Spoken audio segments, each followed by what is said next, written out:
Melis Zenawi recording his national TV address at a hotel in the capital. This was the first glimpse here of the leader of Ethiopia's interim government, who, without ceremony, slipped quietly back into the country at the weekend.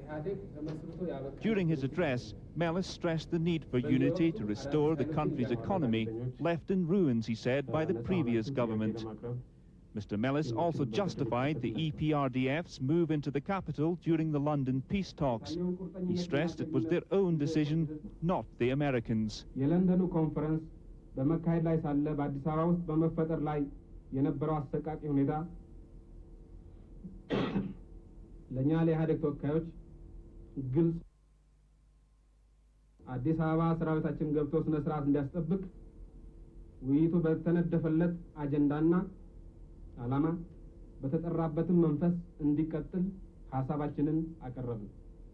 There have been some demonstrations here, both anti-American and against the feared breakup of the country.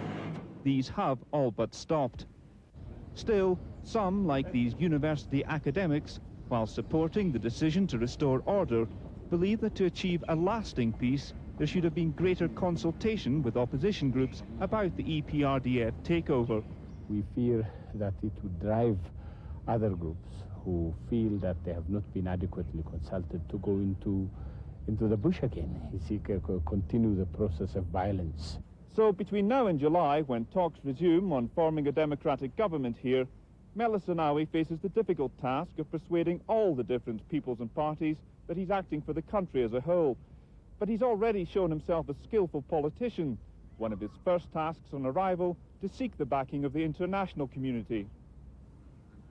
The German ambassador was one among a group of diplomats who were invited to a private meeting with Mr. Melis at the weekend. I have an impression after 60 minutes, but the man made a very resolute impression. He was very military-like. He gave on all the questions immediately answers. He was absolutely sure of himself. There was no question about that. I think he projected himself as the political and the military leader.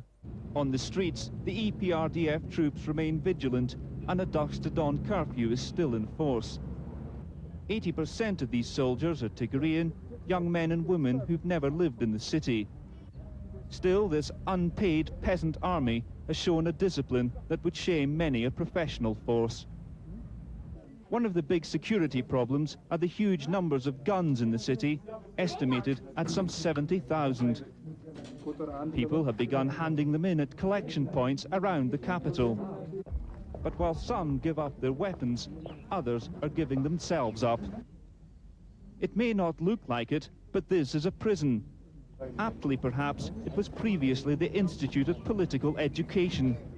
Here, former government ministers, civil servants and army generals turn themselves in for the promise of a fair trial.